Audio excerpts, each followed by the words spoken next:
Hey folks, welcome everybody turning up. Yep, we're carrying on from last night. So, just got this 3437 just pulled out. It looks like it's an Apple refurb. It's really bottom of the line, bottom of the range. It's 1.3 gigahertz, 4 gig RAM. I mean, it's like, I don't think you can get much lower than that one. Anyway, just pulled that off the stack. Let's see what we've got for this one.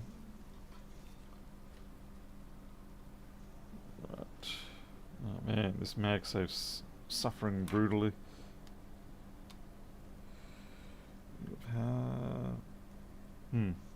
Alright, so it's flickering. So we've either got a short. What are we looking at? Doesn't really spike up very far. Let's say we've got a short, or we've got current sense issues maybe.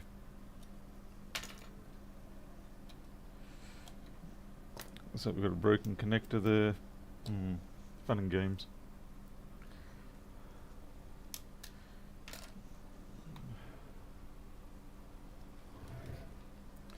Hopefully it shouldn't take us too long.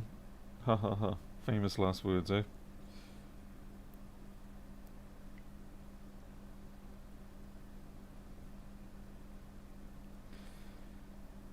If we're getting up to the lights blinking, ew, that's a bit of a nasty looking bit of corrosion there. If we're getting up to the lights blinking, yeah, we know we're up to SO. So let's try to find something to scrape that back with a bit. Jim, insignificant. I don't know why I'm bothering to scratch this back, it's really irrelevant, but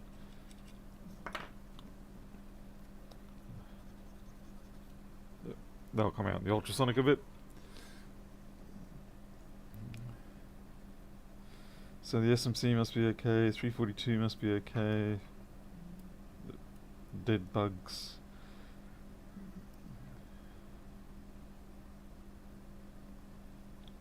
Yeah, that looks a little messed up.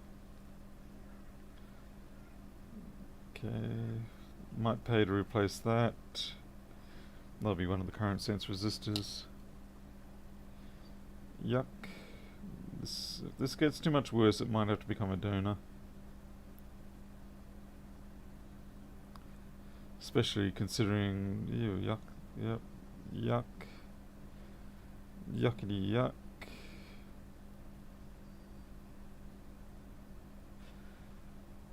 It's not catastrophic, but I'm worried it could be problematic down the line. Oh, SMC's a train wreck. Okay, I guess this is probably the real problem here. Yeah, decisions. Yeah, we'll clean this up and see how it goes.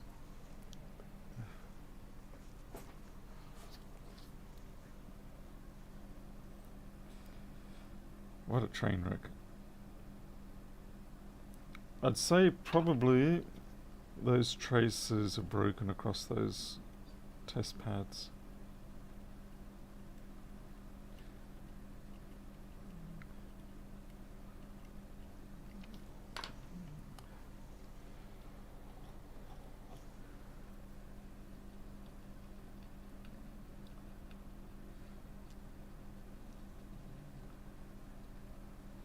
Maybe. Okay,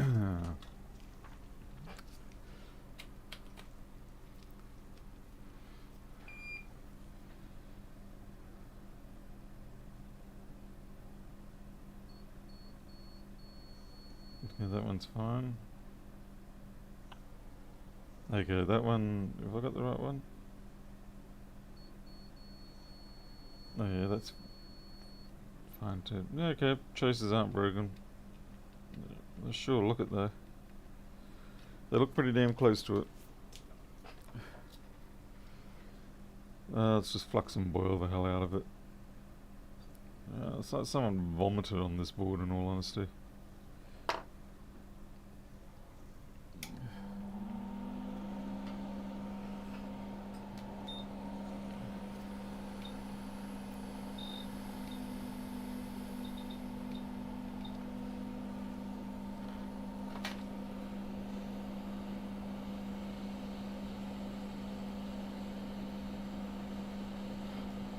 We're just going to do a clean, complete wipe. We'll even take this chip off.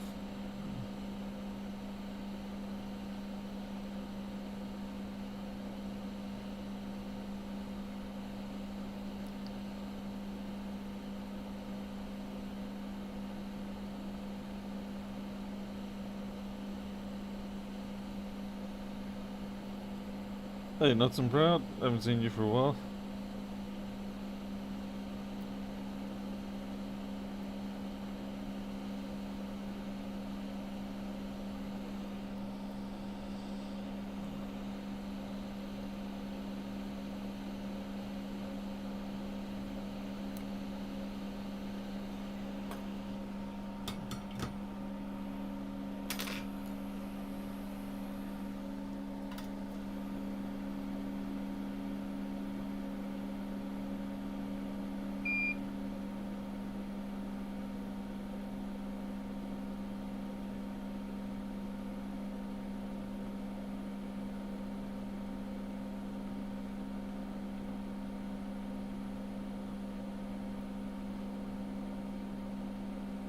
Just need some serious cleaning up.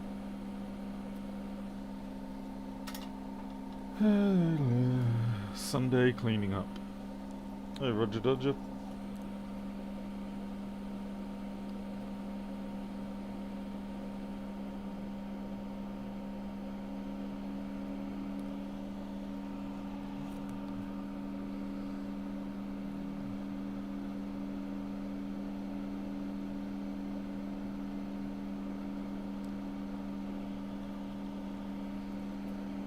So that, yeah, see there really wasn't a proper connection between there and there. It's as good as dead almost. And we've got all this damn conformal coat cancer. That's all got to come off.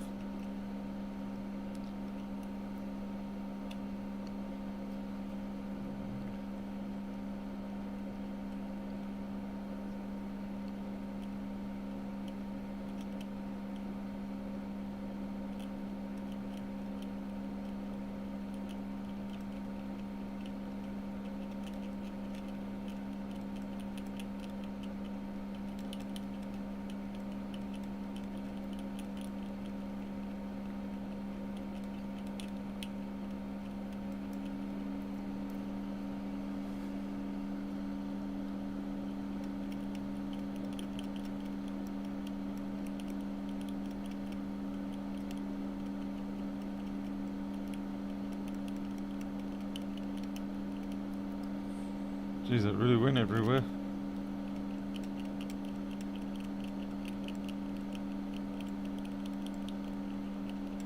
There's going to be a lot of blue or green protective UV layer put on this later.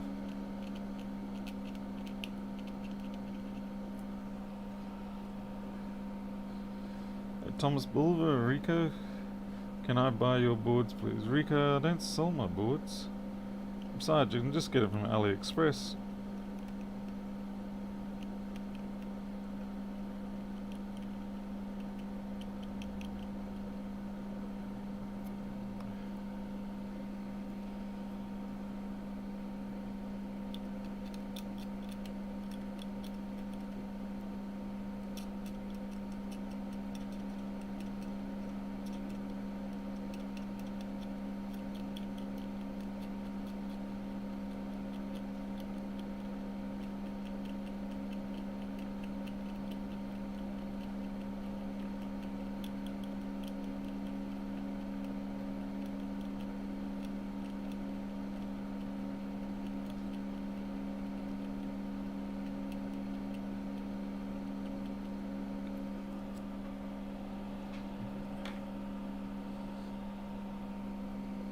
And now I always want my boards.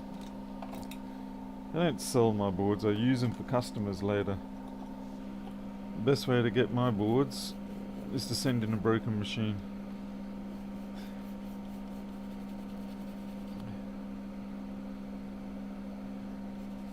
Well, that looks a fair bit prettier now.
Looks like a break for sure there. There, you can see the discontinuity in the flow of the solder. It's actually what, I'm trying to wonder what circuit that current sense for. You're sure, probably, there'll probably be a one that it doesn't bother tracking.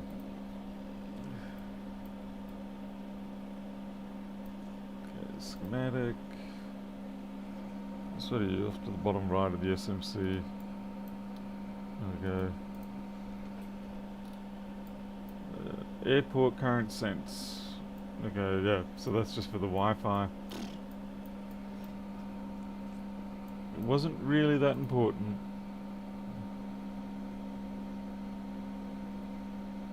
Okay, but what's this chip do? 5810. Okay, and that one though monitors all the temperatures, so that actually could have been important.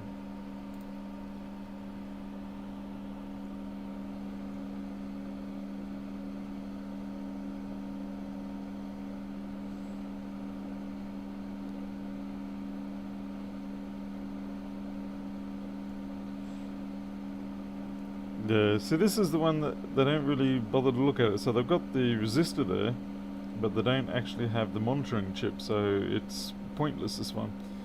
I suspect the reason why they left the chip there is because they'd already made the board to actually have the gap between the two sides of the network, the power network, and so rather than respin the board with that bridged, like you see in other areas, like, where is it? Damn it.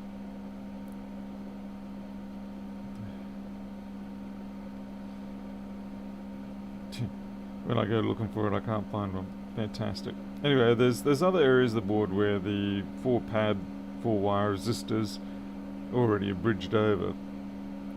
But I'd say, yeah, they didn't bother to respin it, and so they said, right, well, we're just going to put the resistor on there anyway. It doesn't really matter. AN 555 and Jan Zimmy. Mind you, it could go off to other areas, but I don't think it does. I'm fairly sure I checked it in the past. There, so they're the only two places it goes. There's nothing else. There, it doesn't go anywhere else.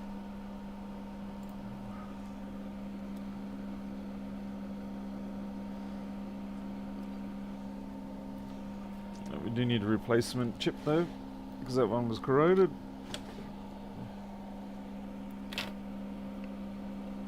I guess we better clean up those pads.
God damn it.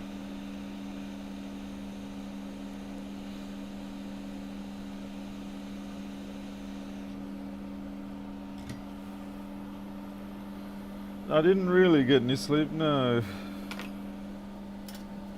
I think I just tossed and turned for a bit. And the kitty cats woke me up a bit. Pretty normal. Yeah, so let's see, I'm pretty sure we've got two caps running down vertically there. Yes, we do.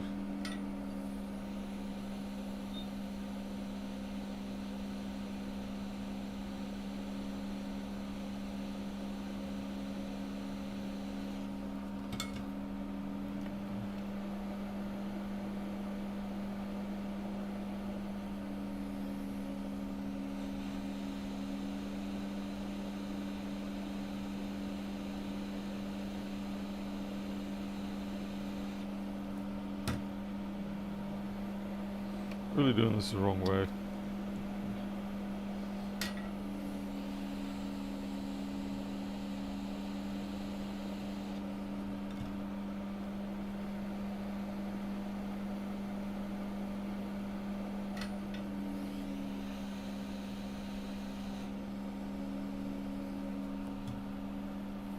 There you go, Rodrigo.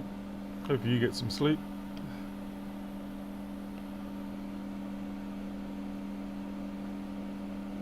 Grab these two parts and that section will be done.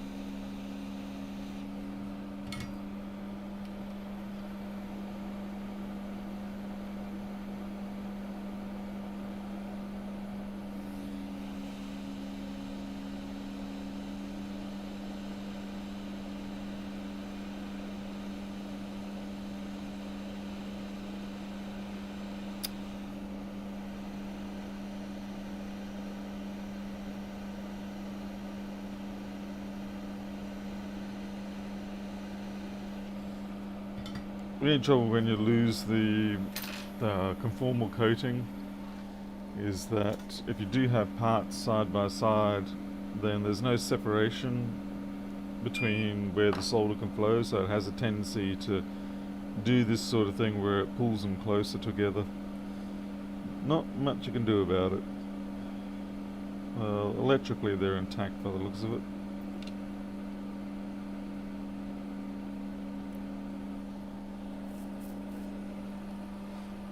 Sergi.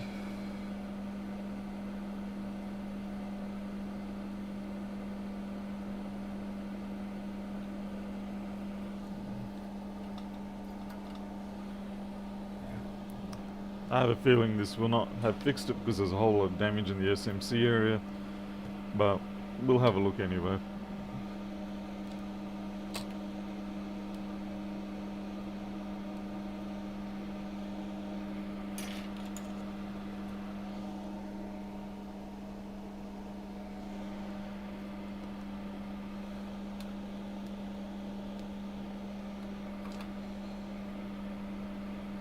Huh. Yeah, it actually does. It did fix it. Okay, so it's 3437. It's going to do this 2 times. Yeah, that flickering at the end there bothered me. It's alive. The board is alive. So we fixed that. That was that fault. That was causing it to die. So, but there is so much more to fix on this board.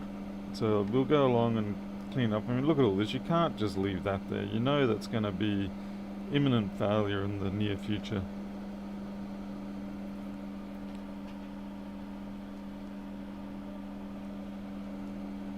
The red USB stick is a chipmunk. It's a very handy device. It allows you to quickly to ascertain some fundamental states about the machine, and it works with any machine. Desktop, laptop, anything with USB port. Makes it extremely versatile.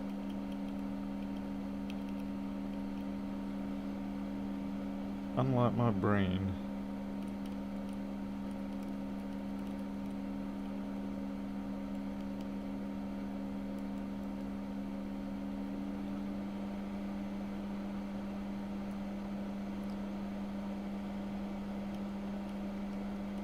Scratch these test pads back. Make sure that they don't have any breaks on the perimeter.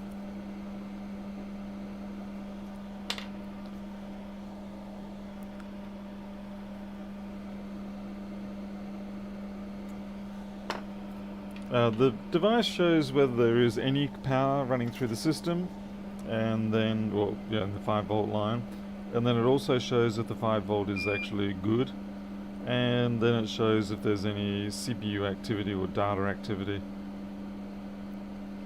And those 3 things alone make it handy for this sort of work.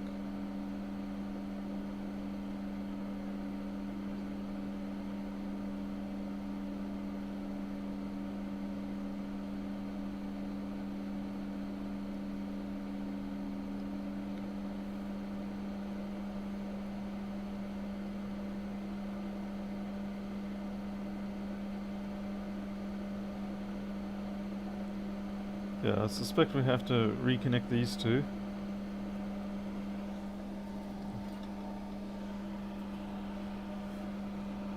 Thanks, Jimbo and Greg.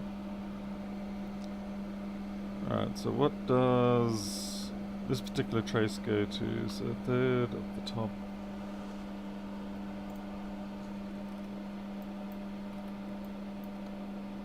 What's that? Craggy.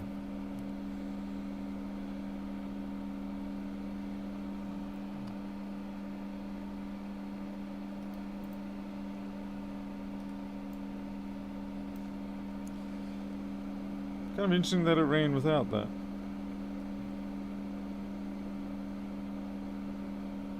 And this is one of those funny ones where if you look at the schematic, whoops, sorry, all in. If you look at the schematic, it says that it's a capacitor, it lists it as a capacitor. But if you look at the board, it shows a resistor. But that's okay, we expect that in these cases. And what we have to do is we just have to find, there should be a table, here we go. There's this table here where it's got the part, and then you actually have a look at what it is, and you see it's a 100k resistor. It's just a configuration thing.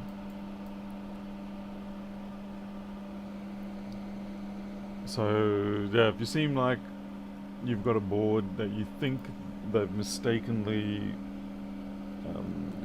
put the wrong part on mistakenly, then just check around on the schematic and you'll probably find it's one of these sort of things where they just use it as a designator as opposed to the meaning of the actual. Gotta get rid of all this orange blood. Hey Jürgen.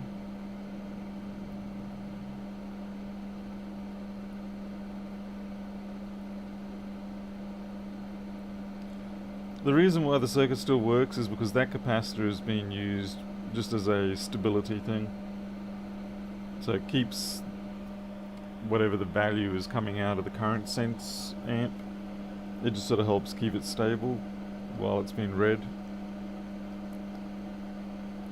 And so if you don't have it, it still works, but not quite as reliably. So we will reconnect that.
So that's fixed up. It's a little crazy, you know, with its bit of a Z-shaped dogleg thing, but it'll do the job. And in the end, isn't that what matters the most?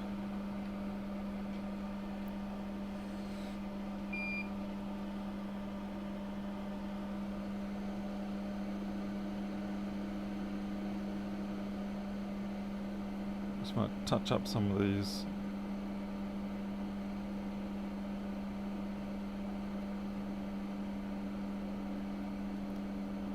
Make sure none of them come loose.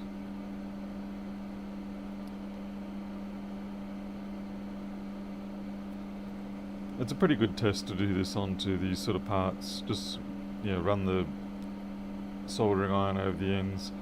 If they come flying off, then you know you found yourself a dud endpoint.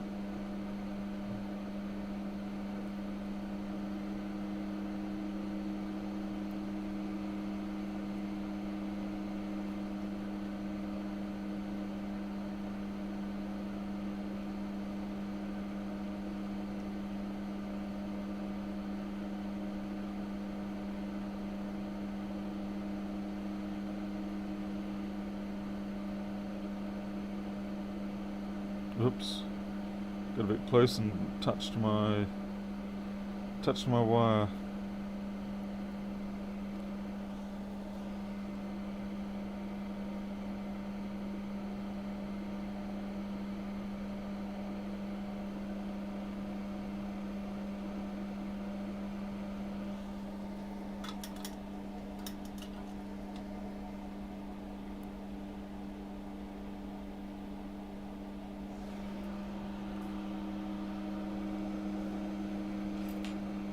Alright, let's find some more corrosion.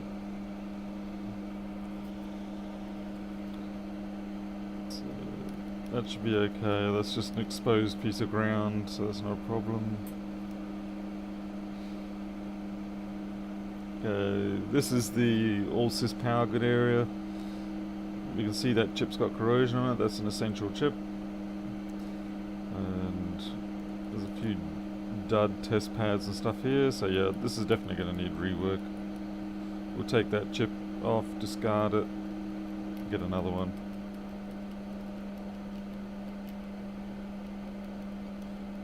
I remember the early Rossmann videos where this was pretty much his thing to do, was go overboard and scratch back all the test pads to check for duds, because it's a common thing to go wrong. And I remember a lot of people doing it in their videos after that too.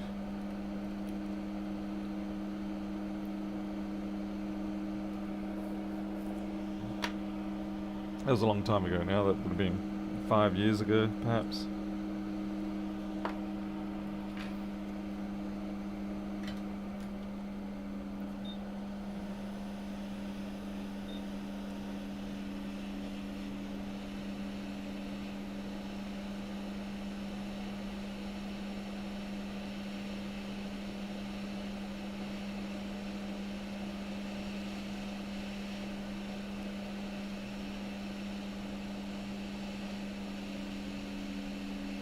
Has been reluctant.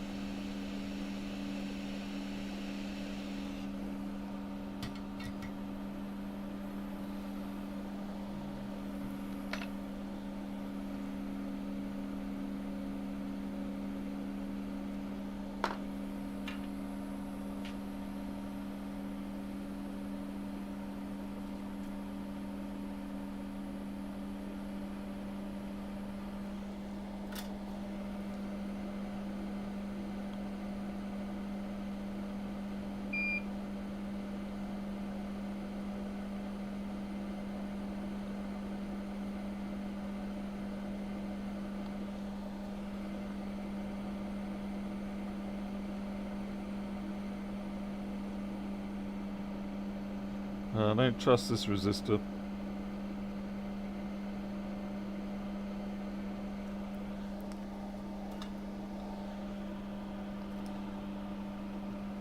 Margarita. I'm not an old fart.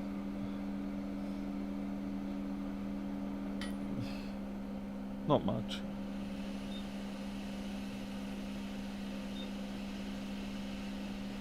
I was going through my photo archives the other day and realised just how long I've been doing this, particularly when I go back to when I started to just do, when I was finishing up manufacturing and I was starting to do iPhones and iPods. Around about that time, the iPhone 3GS or 3G was the latest thing, and the 4 was just about to come out. And then I started doing a heck of a lot of iPod 4s, iPod Touch 4. That was a good money maker for me. It was a bit of a pain to do the screen replacements on them, but after a while you kind of got the hang of it. You can do them fairly quickly.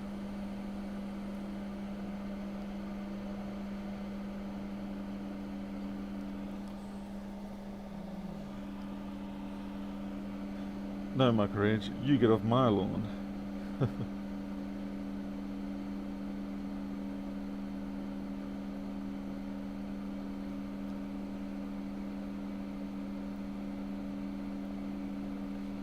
But I gotta tell you, I still feel like a complete newbie in many instances.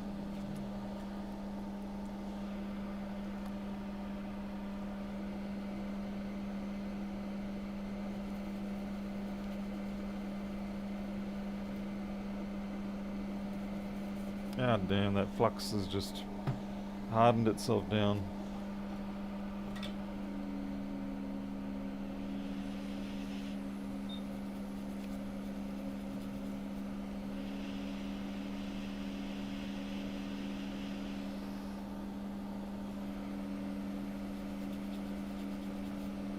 Very reluctant flux.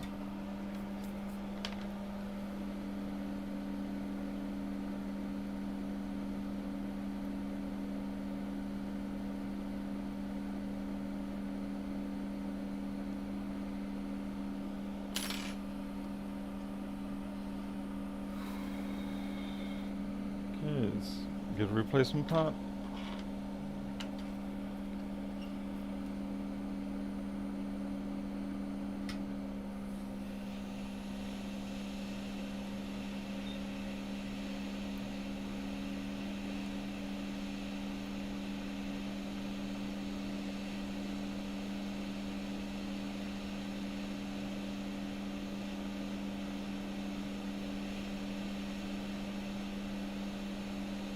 Come on.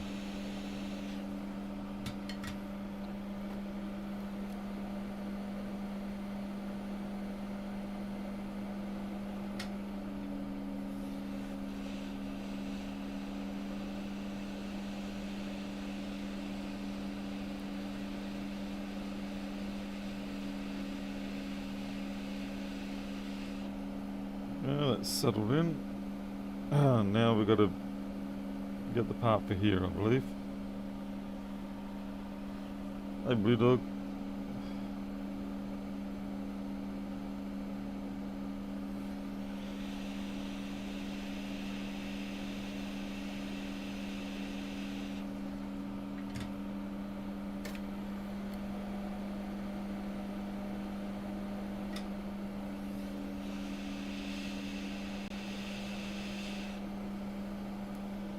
Yeah, that's not a join.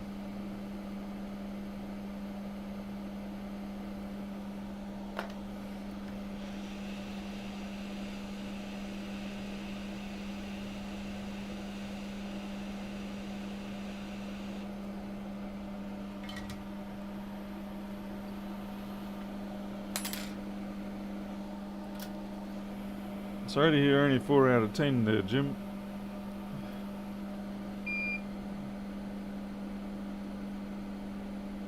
Sadly, not much any of us can do for you, I'm afraid.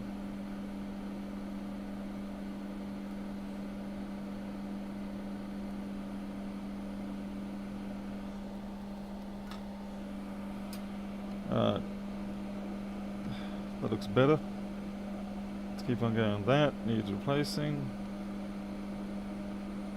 Not sure what that resistor does.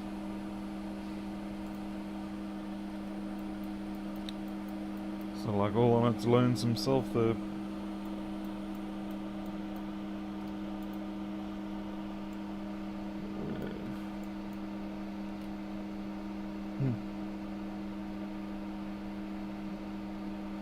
Yep, not real sure what it does, but it's probably important.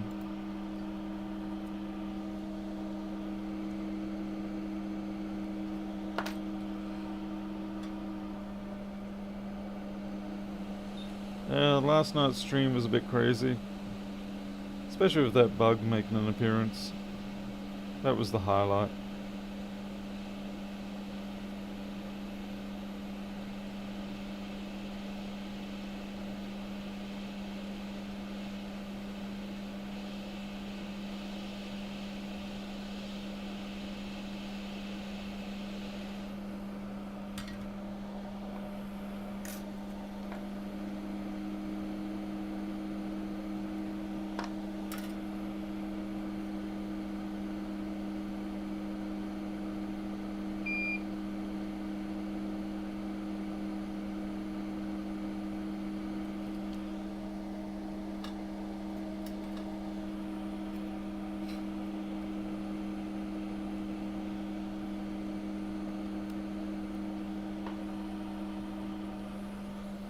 Oh yeah, there was the swallowed one as well there. That was no fun either. Different bug, but still a bug.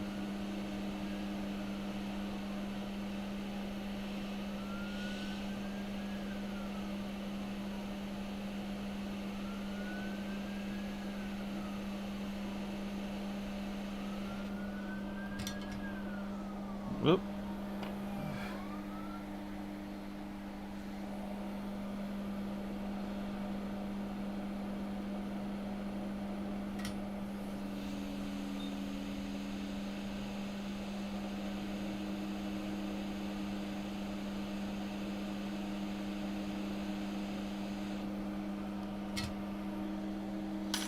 Wasn't sure if that was fire or ambulance.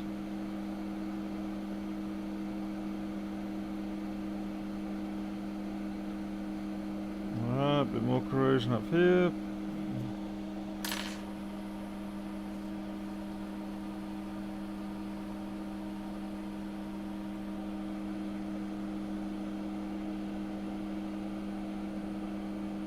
Well, I know it wasn't police.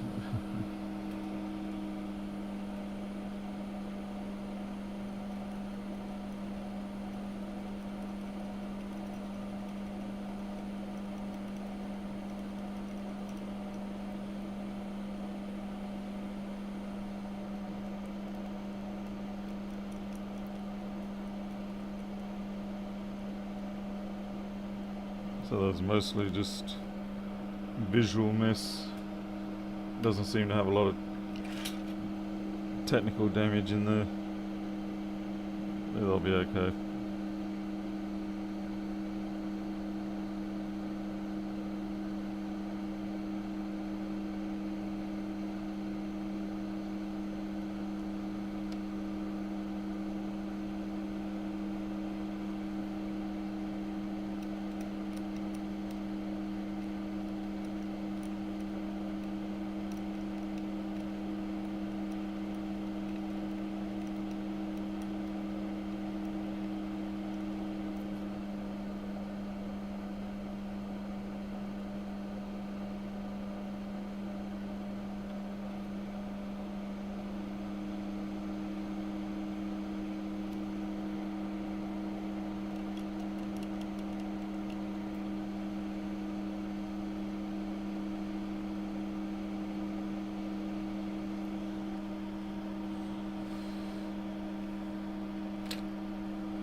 New Optimus Transformer to it. No, I have not. I don't know if this is a joke that I'm missing the lead on or what.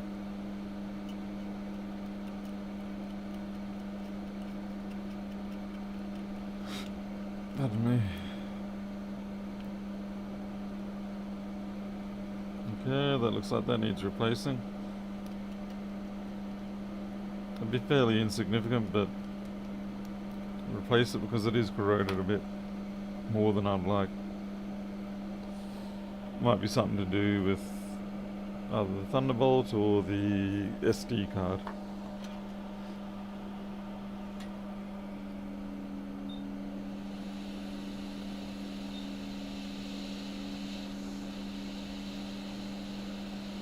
Got to be careful working up at this end of the board. You can accidentally melt the SD card slot and things like that pretty easy.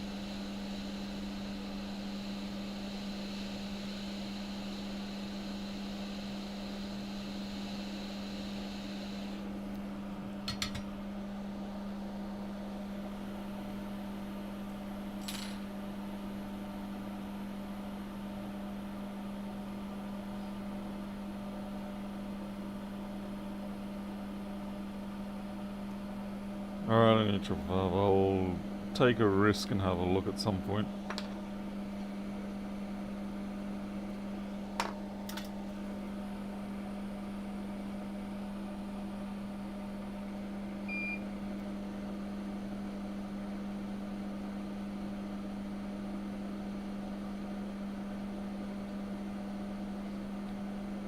But if it's dodgy, I'm gonna come for you.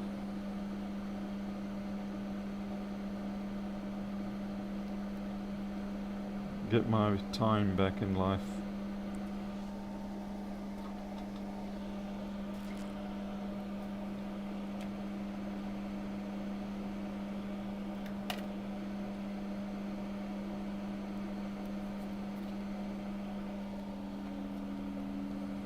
Starting to wonder if I should replace the power connector for the DC inboard or not.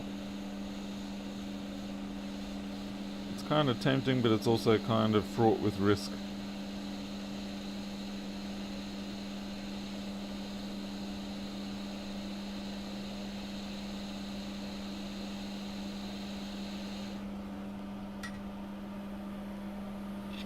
Why is it always the gamers that come in with the complete BS messages?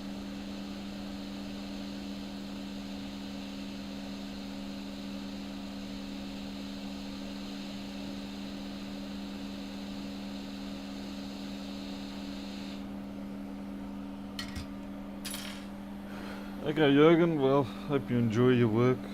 Hope it's not too dreary and problematic for you.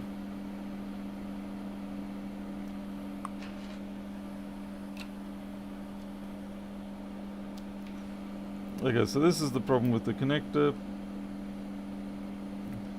Fortunately, these connectors, they don't have any hidden bonding points underneath. They're generally just... These are fairly long though. The pads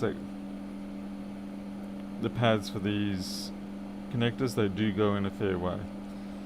But yeah, I'm just not sure whether I should bother replacing it. It's not a major thing that this is broken.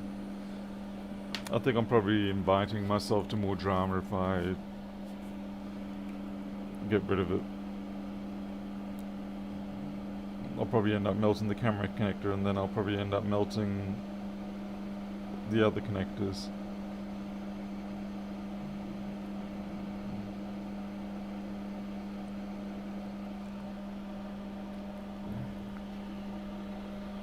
Okay, G1R1 Jones.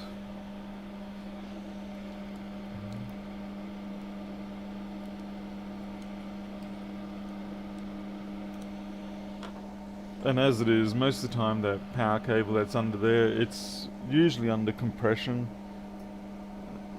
So the chances of it actually being yanked out are pretty much 0 to none.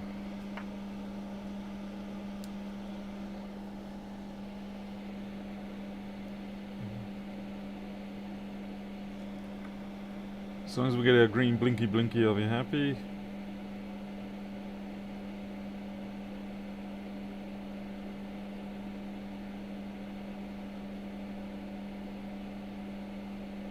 Okay, we've got green blinky blinky. So we'll put this into the chassis and see if it boots. Yeah.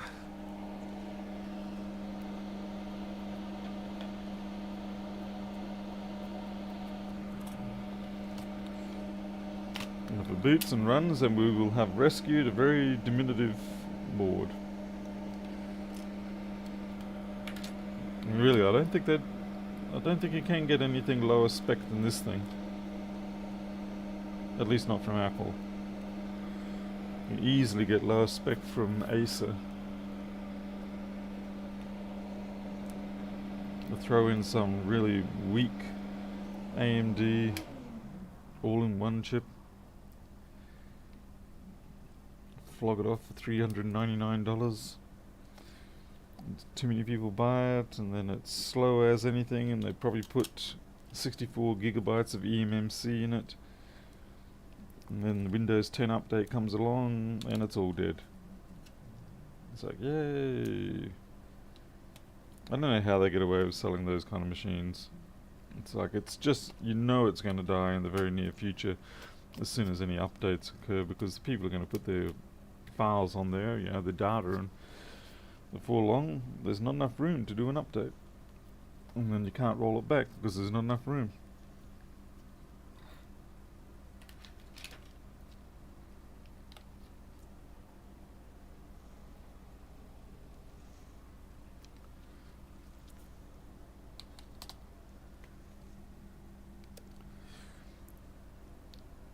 True, you can get the 3209, but I mean, in terms of the 1466s, the sane ones, the ones that are 2013 onwards.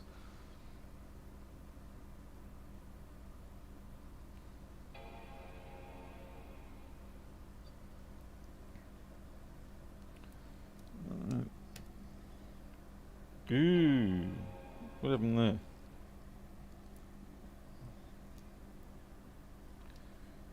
That was weird. Still alive, still spinning, but it changed its mind about booting then. Let's see if it actually comes up with anything.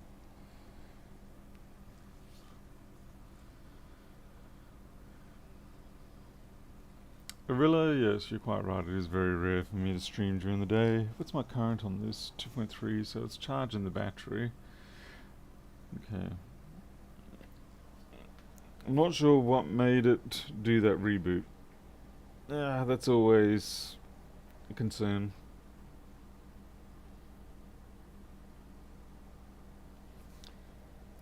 Really, I'm not a. I fix a lot of PCs, and before I was fixing MacBook laptops. I was fixing PC laptops quite a bit, especially Dells and things like that. And I gotta say, I much prefer working on the MacBooks. PC laptops, for the most part, suck. Even the expensive ones. You can't get parts easily, you can't find schematics, you can't find board views.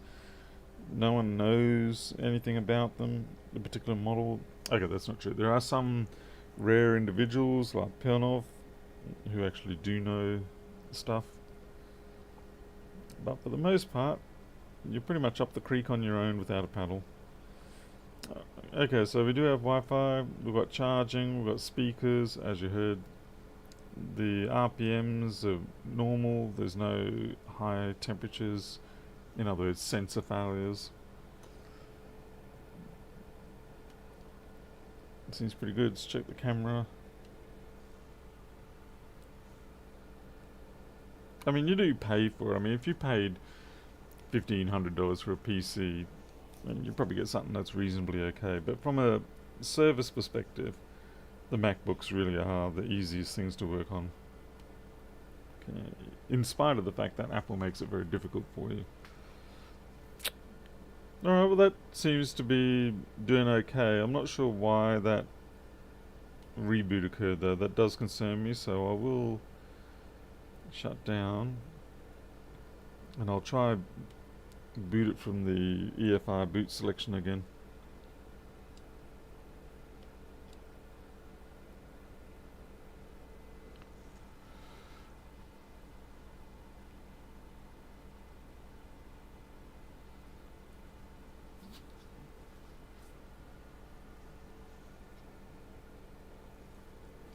Takes a while to shut these things down sometimes. There we go. Mostly because it's writing stuff to the USB stick, which of course takes a while. It responds quickly to the on-off button, so that's good.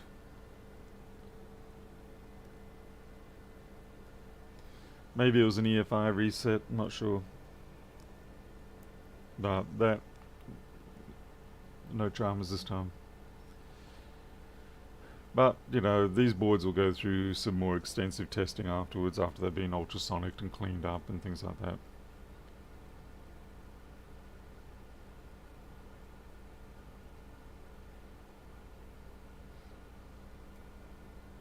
Now, that is actually, for the slowness of this machine, the low spec, it's running quite well, to be honest.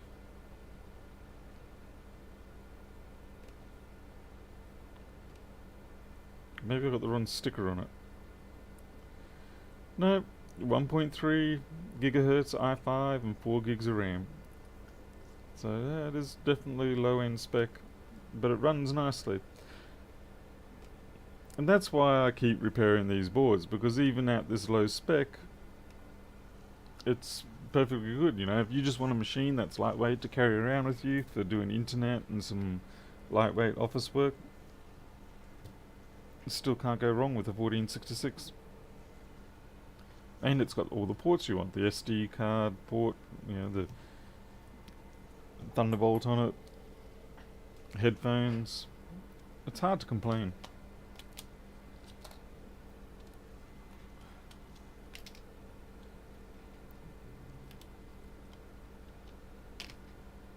And I see that they're looking to bring back some of the ports.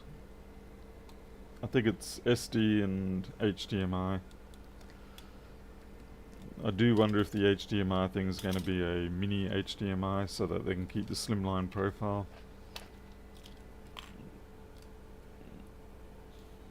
And the SD, it might come back as a micro SD, but I'm not sure. I think they'd be better off to use a full-size SD still, though. Alright, let's get this prepped to go into the ultrasonic cleaner.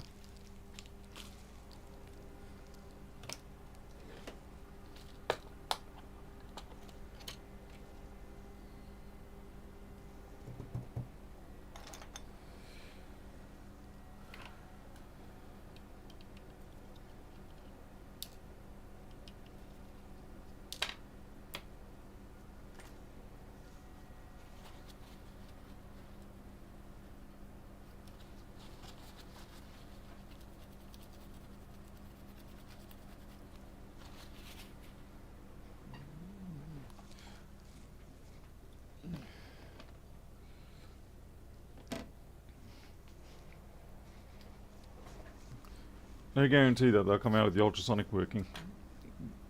In fact, it's almost a guarantee that they're not going to. Okay, this one here is a something something in the something system. I think it's another 1.34. Looks like I've already replaced the SMC. Oops. So I've been doing something with this, and the fact that it's got a job number on it means that I must have given up on this. At some point, did I leave the Wi-Fi card in that thing? No, I didn't.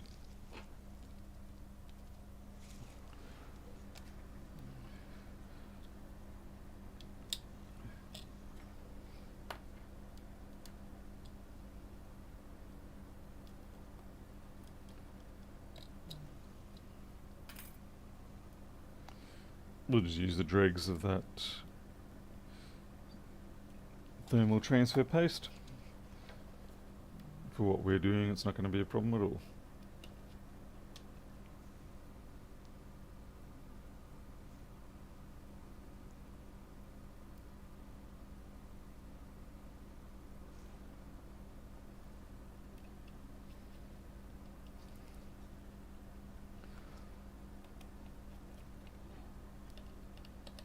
Yeah, from the report that I saw, I'm pretty sure they're just going to be putting HDMI and SD card. And I think that is, for the most part, all they really need, because the USB-C now, at least, is sufficiently well supported for a lot of other peripherals, like external storage or external displays, things like that. The HDMI aspect's nice because you can then just do a cable from, you know, mini HDMI to a display. So I can understand why they've done that, rather than making you still have to use a dongle. And the SD card makes sense, yeah. For a lot of photographers and things like that, it's nice to be able to just slide in the card and directly work off it.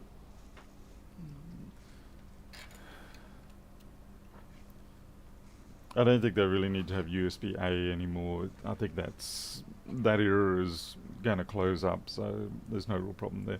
I mean, it's a bit like with USB sticks. This one here, I've got USB-A, and then it's also got USB-C on the other side, so I don't see that being a problem. They don't really need to have USB-A back on it. Alright, let's see how we go with this one. MagSafe, power up. This is going to be fun. What's wrong with this one?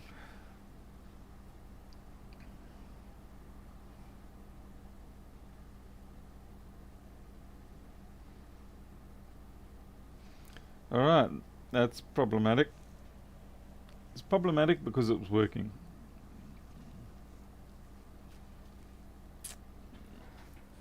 What does this look like? 376. I'll have a look at the job number and see what.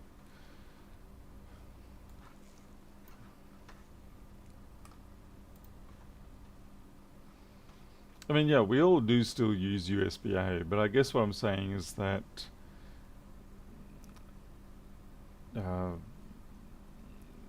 for the most part we can get replacements that will work with USB-C, like particularly with USB storage and things like that. But having the SD card and the HDMI, I think, makes sense. 376. Jeez, that's a long time ago. 376.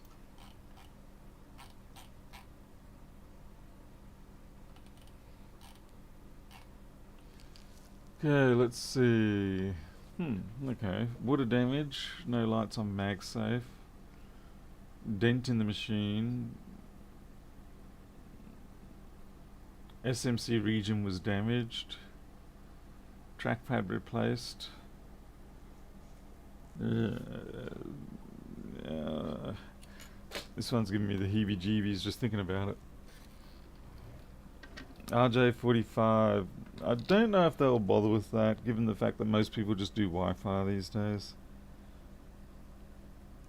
Okay, so the SMC's been replaced.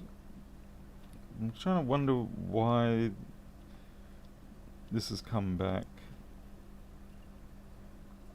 Maybe the SMC's, the replacement is a bit of a dodgy one as well. It does happen quite a bit. All these little fluffy bits that you can see, they're just bits of cloth, paper.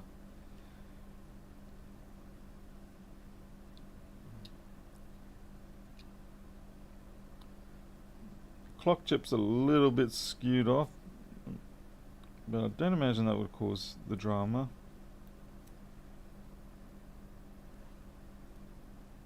I'm going to say that maybe the SMC is misbehaving, maybe it's not perfectly down or something like that. So I might replace that. Yeah, I'll give it a replacement and see how it goes, and then it'll just have to go through a lot of testing. Don't need these. Being a 3437, I've got plenty of replacement SMCs on these. It is 34, yes, 3437.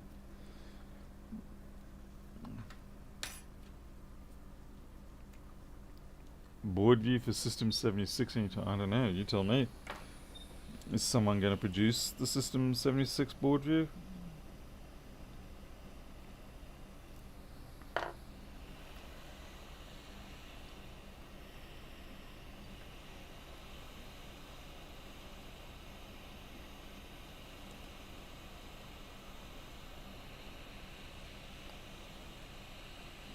I mean, what is System 76? Should go ask them. So can they produce a board view, please? I don't produce any board views. I just produce a viewer for them.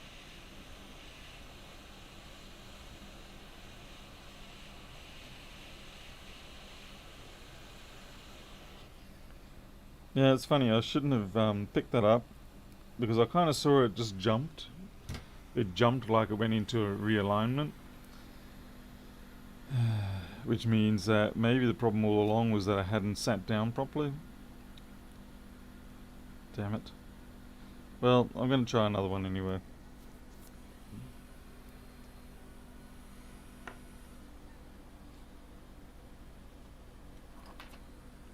So it might have been just sitting there, almost perfectly in place, but not enough, and that was causing it to misbehave.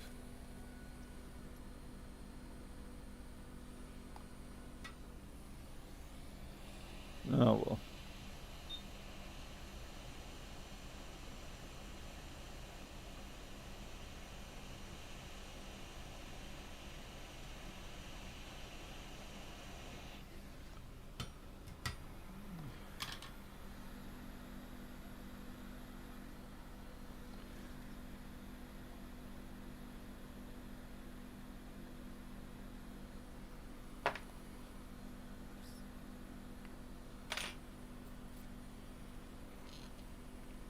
Yeah, like I said, 34, 37 SMCs are.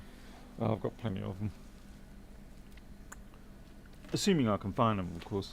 What have we got here? 4924, that's no good. Unknown, that's definitely no good. 1708, nope. 165, nope. Nope. 3115, nope. You watch, I'm not going to have any.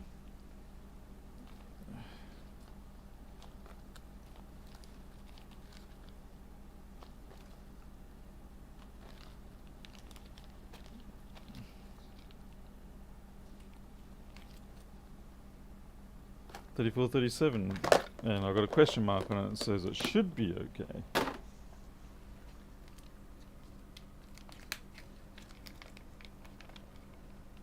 I wonder if I've reboarded this one already. Alas, I have not. Damn it.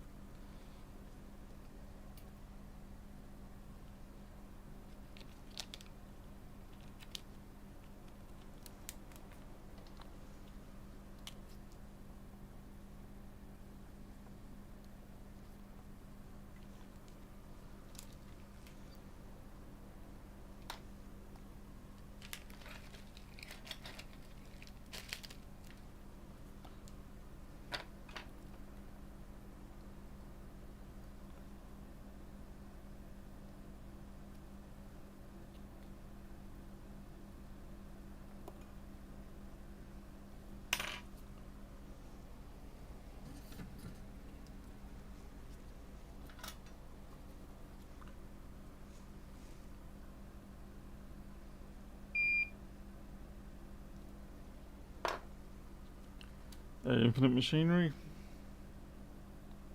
Oh. Make sure I have my fume hood on.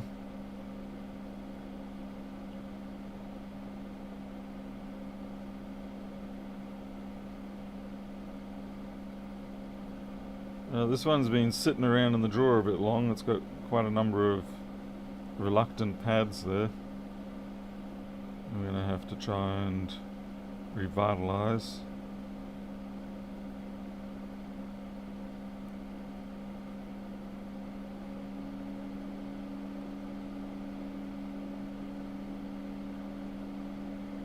We're going to have to manually scratch a couple of them up.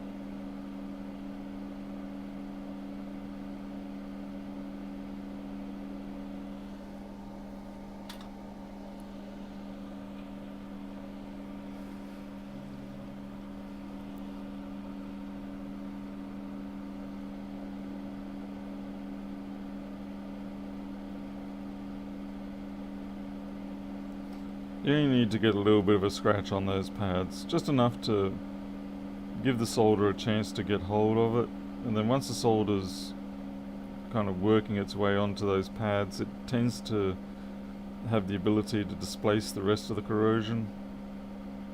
Sort of gets in underneath the corrosion. But when the corrosion is... just realised this chip may not be any good. I'm probably not going to use this chip. I just saw that there's an imperfection up there.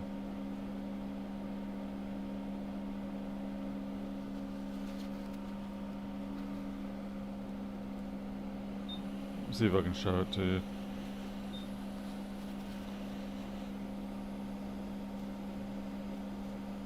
Okay.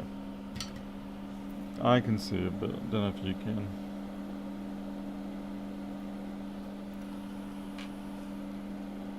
See how this area, it's like some sort of liquid or something has gotten in and separated the layers, compared to say here where you can follow the traces perfectly fine. But up here, the layers become occluded. There's something that's gotten in under it. Now the chip might be okay, but it's not something I want to bother. I'm not going to go to the effort of doing the chip when that sort of defect exists. There may be some liquid in there that later on becomes destructive. So yeah, it's basically a chip ready to die later. So the best thing to do is just throw it straight in the bin.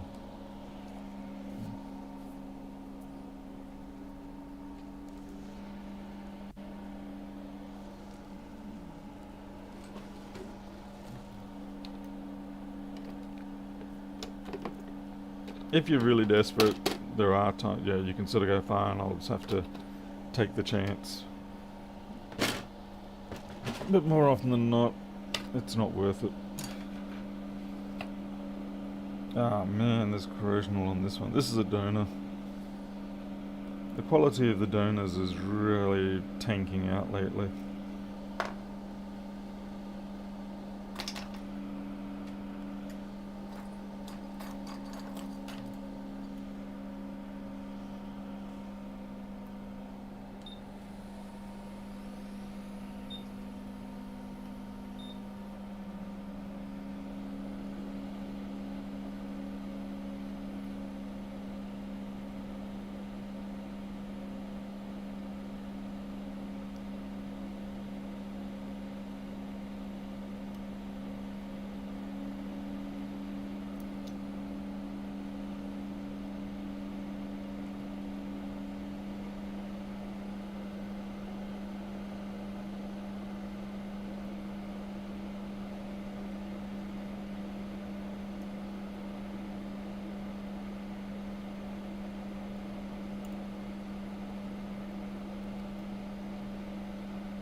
G1R1, thank you very much for the $10 for reballing.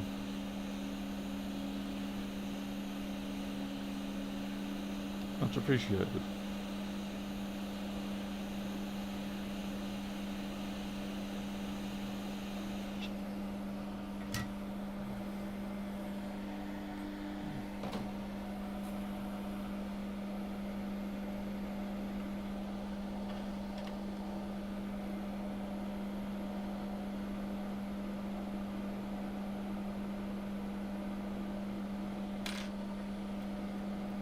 Get these little dregs of that edge bonding off.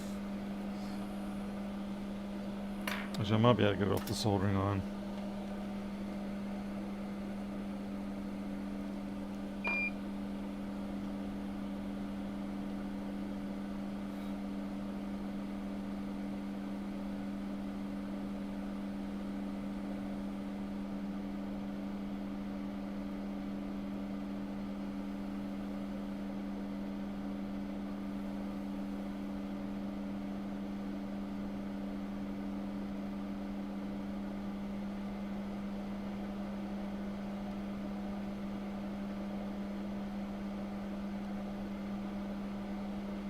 There's always got to be one. God damn it, this one's got it a little bit too. Just there. Damn. It's getting hard to find good SMCs.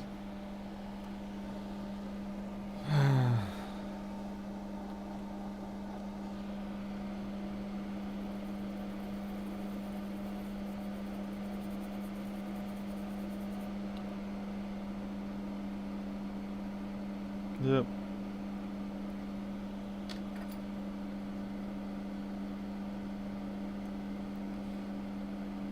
So it comes in,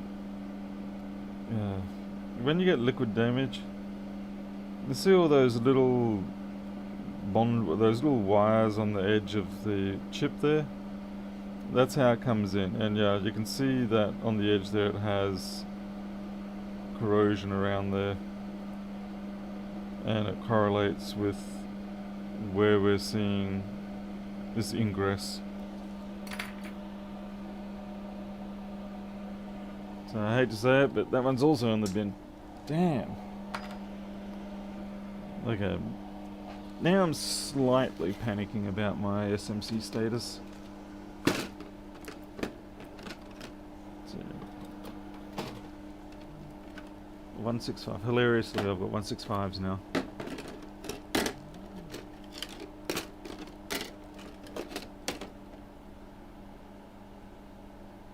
Another 165. It's always the opposite of what you want.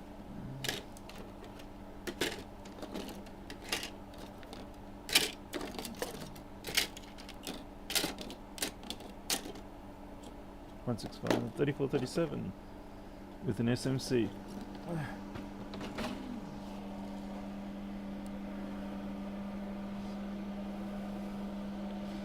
I don't have the highest of hopes with this one either, because there's a lot of damage around here.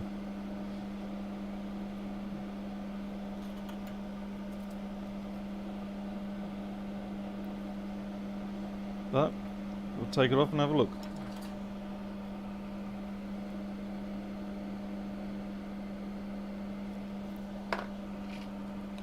What is curious is that some chips like some boards like the 1425 boards, A1425, their SMCs did it right in that they had the edge bonding all the way around. Whereas all of these ones, they all like go for this corner bonding, which allows for exactly what we saw, which is, the liquid gets in under these sections here where it's not protected.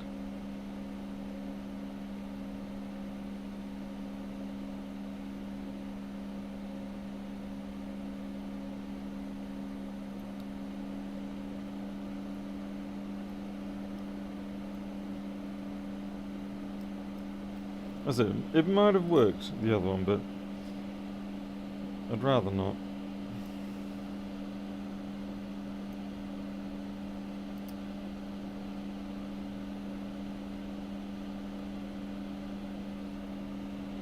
So it seems like these days you've got to buy 3 boards and maybe you'll get one good SMC.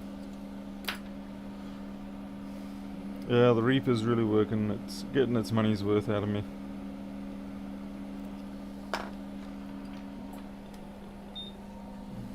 Certainly a very handy little contraption.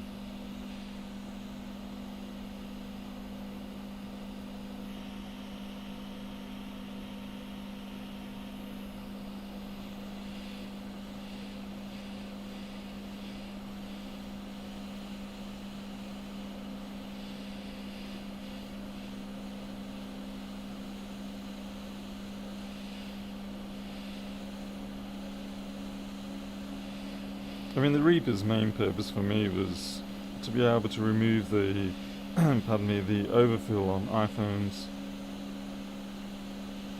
There we go.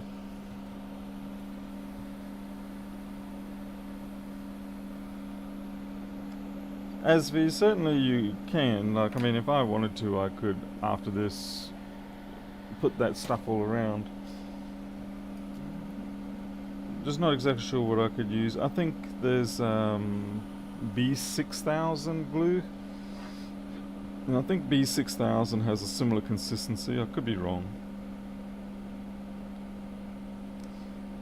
The trouble with trying to replicate the type of substances they use for the glues and such like that is that when you're only doing a one-off job, you're not really in a position to mix up a batch of, say, 2-part silicone or whatever. So you got to find something that's just either air cured or moisture cured or something like that. or UV cured.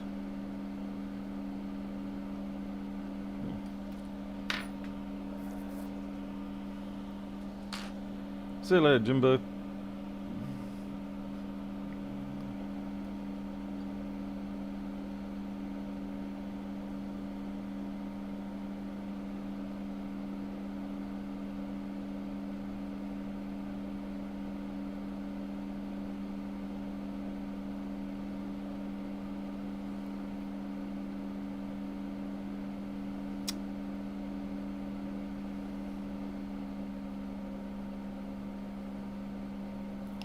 Right, here's hoping this one's okay.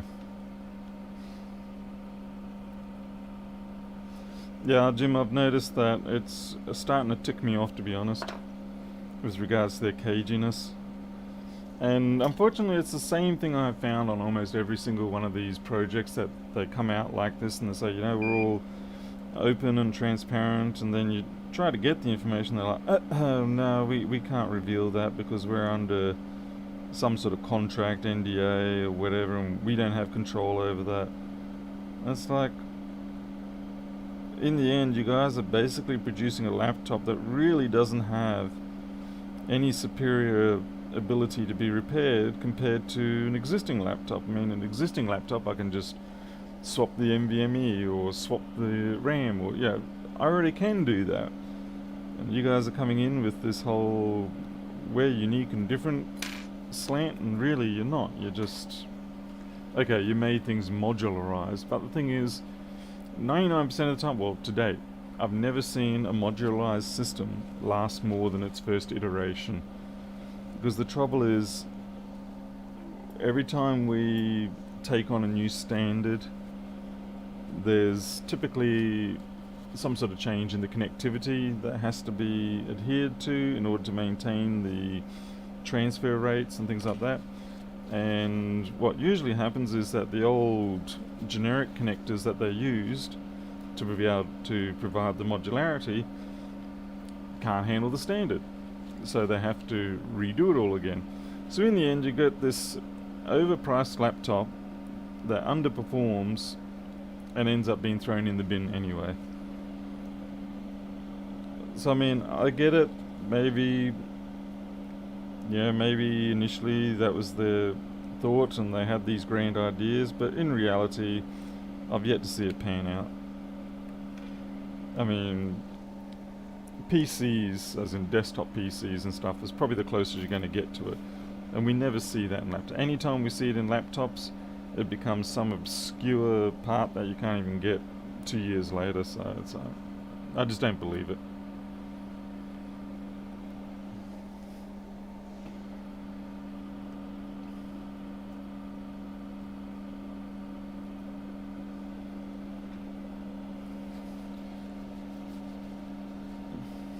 It's a bit like the phones, you know, they're saying, oh, we're going to have modularized phones, just plug in what you need. It's like, that's an extreme niche thing. And as I said, most of the time, you have to make the changes in order to be able to handle the new standards. It's just the way it goes.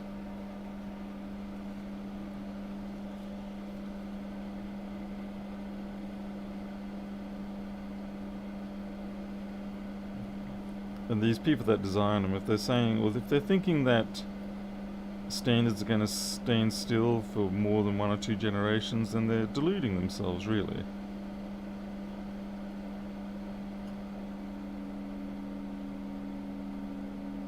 And you can bet your boots that they're not going to sit around holding stock of those replacement parts and making it available to everybody for more than a year or 2, because it's going to be too expensive for them. They're not going to keep up the shop and all that sort of stuff as a service to you.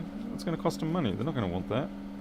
I don't care how altruistic you seem to be. You know, when you start burning up money for a niche market that isn't even relevant anymore, you hit the eject button pretty damn quick, even if you've got to fake your reasons for it.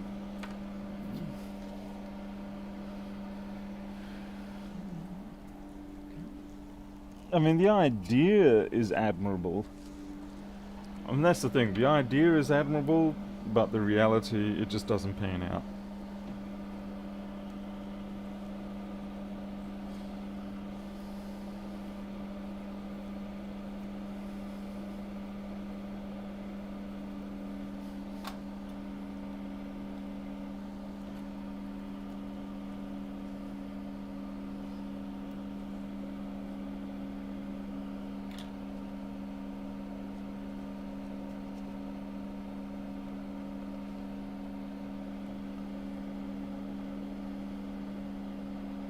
Or at least that's my opinion.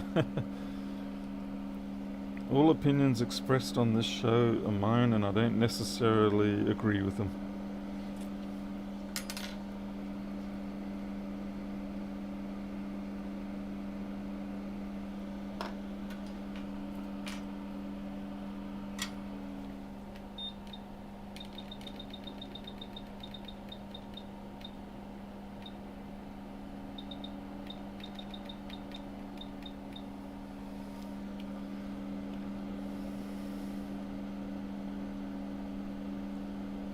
I do wish they'd made the quick 861 with a rotary encoder for temperature and air. I hate having to use the digital up-downs.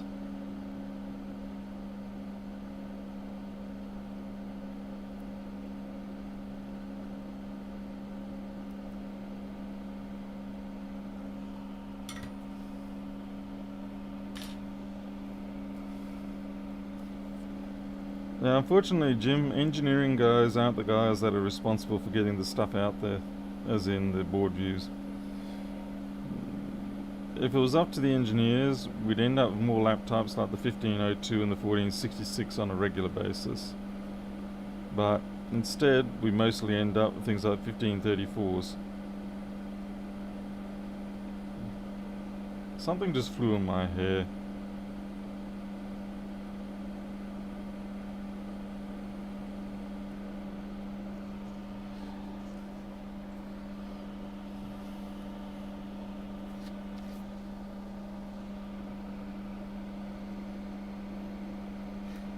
Like I said, modularity is an admirable goal, but the trouble is, for a lot of things, it's simply not viable. It works for PCs,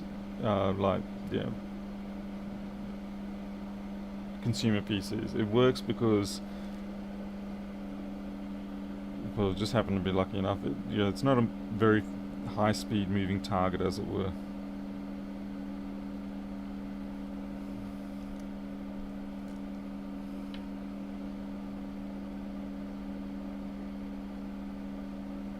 I do not have enough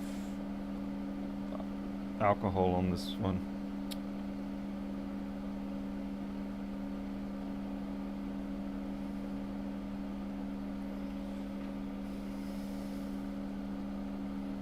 I mean, there's been a few times where companies do try to go out on their own with regards to standards, and you end up with these annoying split situations. When you think about like AGP versus VR, what was it? There was no, I can't remember. I need some more alcohol here. This is not good. Without, thank goodness. Now I've got too much.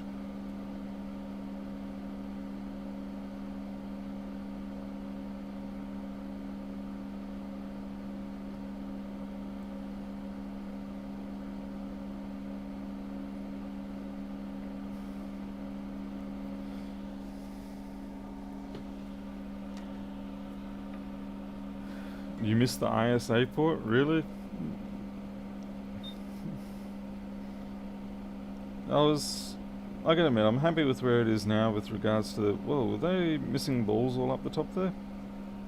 Did I really miss all of those? I think I did. That's very unusual of me, to miss so many.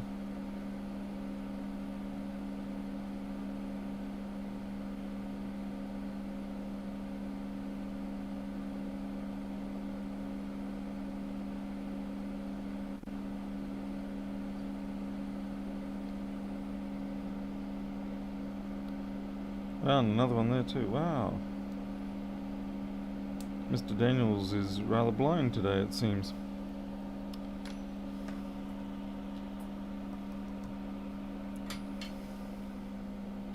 Well, I mean, PCIe, PCI never really sort of ended up being much chop for graphics. I mean, it was okay for the first generations, but yeah, it just didn't have the legs. But then, of course, we had PCIX and PCIe, I believe it was, IBM versus the rest of the world in that case. And of course, IBM's no stranger to doing things like that. And if you remember their microarchitecture slots, I think it was, for the PS2. Damn it, I'm doing really bad today. I don't know, where did these balls come from? Because I can't see any yanked out.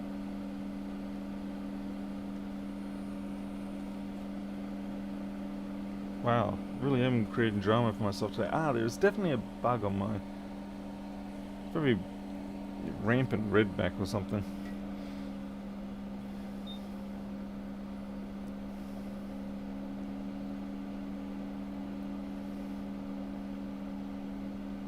Yep, something's on my ear. I'll do the SMC reball, but then I've really quickly got to go and find out what's going near my ear, because I don't want another thing going into my ear canal again. That was excruciating agony, like I've never experienced before.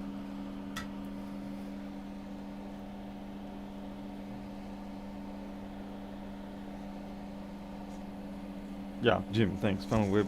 I think I would, don't think I'd be letting the SMC dictate things in that case. God, it's got to be a hair or something? I don't know. There's no way a bug's going to hang around that long.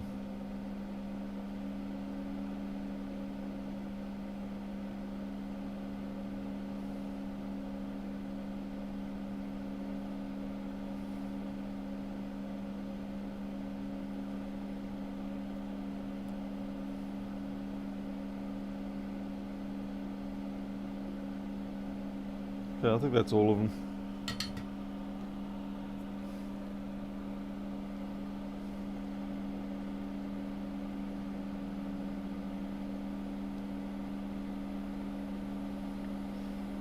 That's right, now I remember it was the Visa graphics port versus the AGP or something. Oh, AGP came out later, yeah.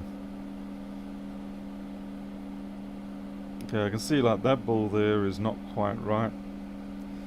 So we'll just hit this again with a bit of hot air and hopefully they'll center back.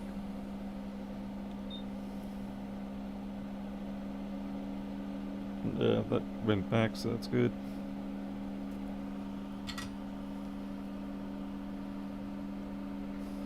Plug and pray, that's the term.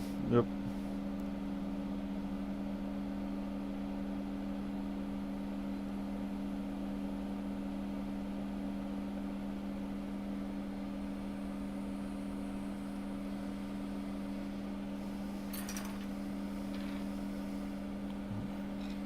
You never have enough interrupts and things like that.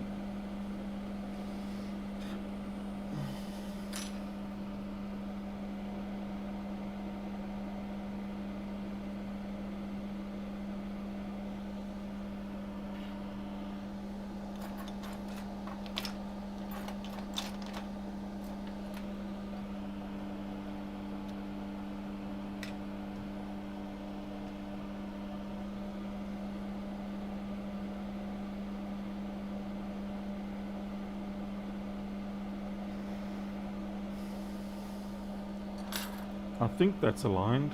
I think.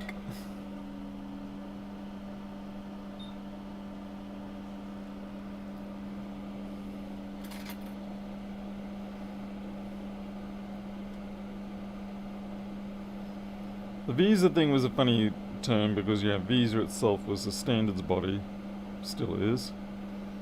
But, yeah, we had the Visa graphics cards. I remember diamond brand ones.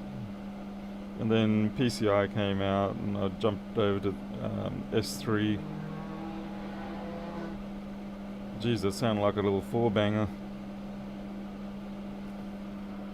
Oh, never going to reflow at that rate.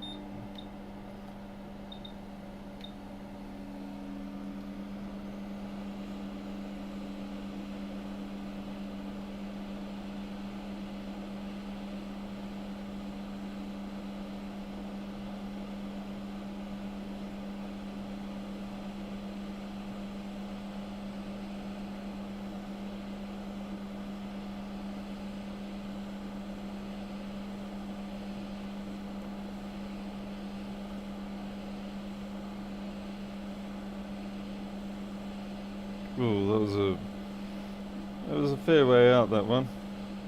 Looks like we've pulled back into a good position though.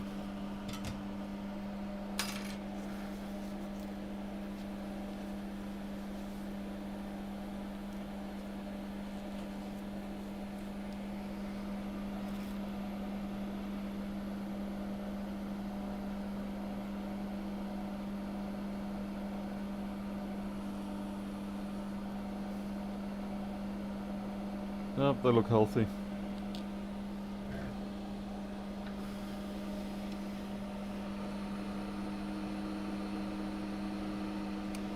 I gotta say, some people get nostalgic about the old days, and I'm very glad to not be in those days anymore. I'm very happy with my high definition screens, decent performance, good storage, the internet.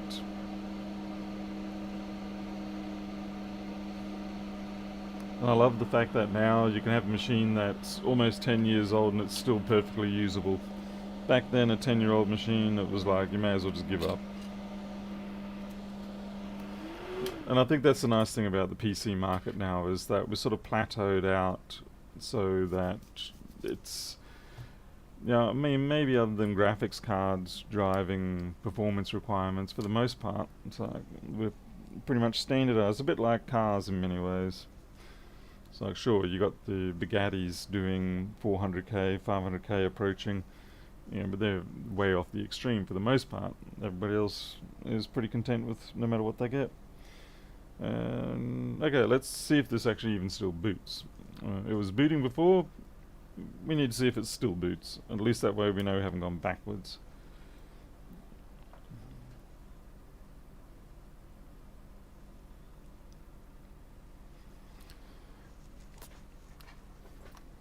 Yeah, really, giving customers options is always drama. Just tell them what they're supposed to have and save yourself the grief. Alright, so it is booting. We'll put it into the chassis and see what we get.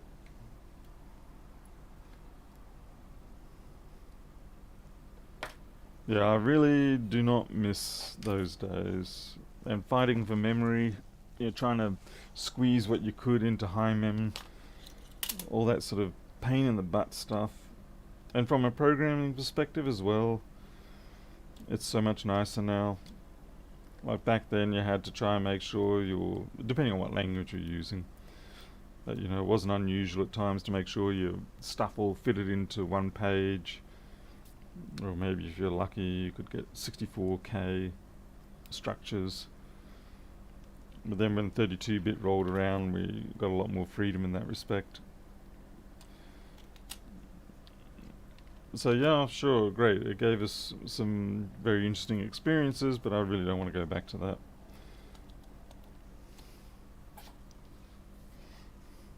Hey, Doug.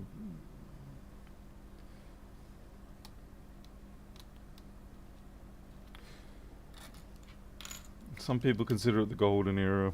But, yeah, like I said, I'm more than happy not to not to be going back to that.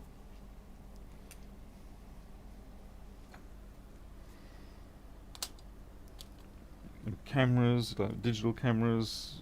I had one of the early Kodak something 20 or something 40 cameras. A very unusual looking camera.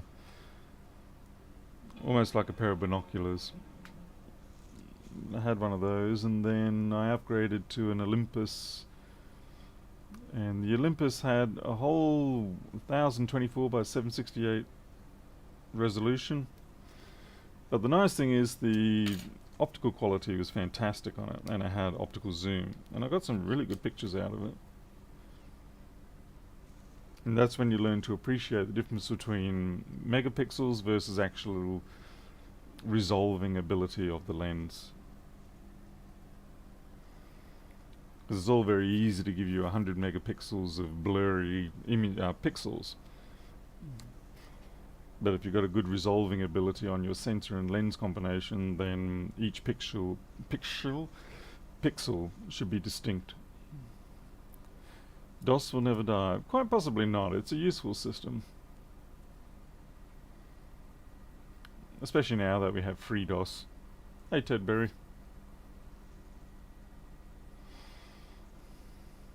It's very early for me, 3 o'clock in the afternoon.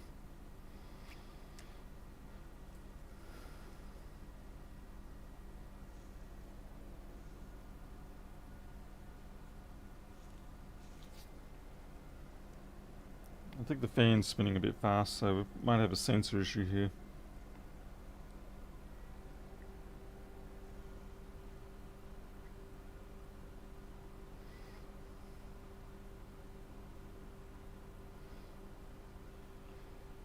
Wow, you've got no video after doing a battery replacement? That's concerning.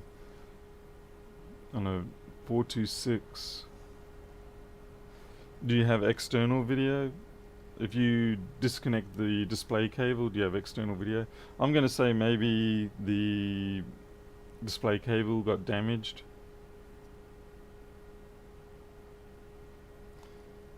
Okay, it's actually surprising. It's running fine here.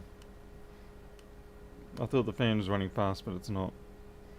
Okay, so this is another 1.3 i5, 4 gigs, and it's doing fine. So I'll put this through a bunch of tests and see if it's okay after the ultrasonic. But it seems like we've got that one fixed up again. I'm thinking that the SMC might have been faulty, at least in the balling of it, because I'm fairly sure, I'll go back and have a look at it, when I was heating it up to take it off, I'm fairly sure I saw it drift. Shut down.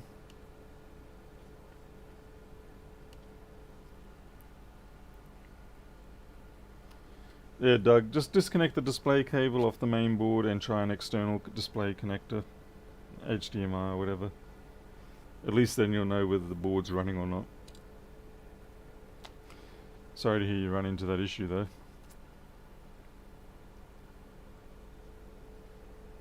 Come on, shut down.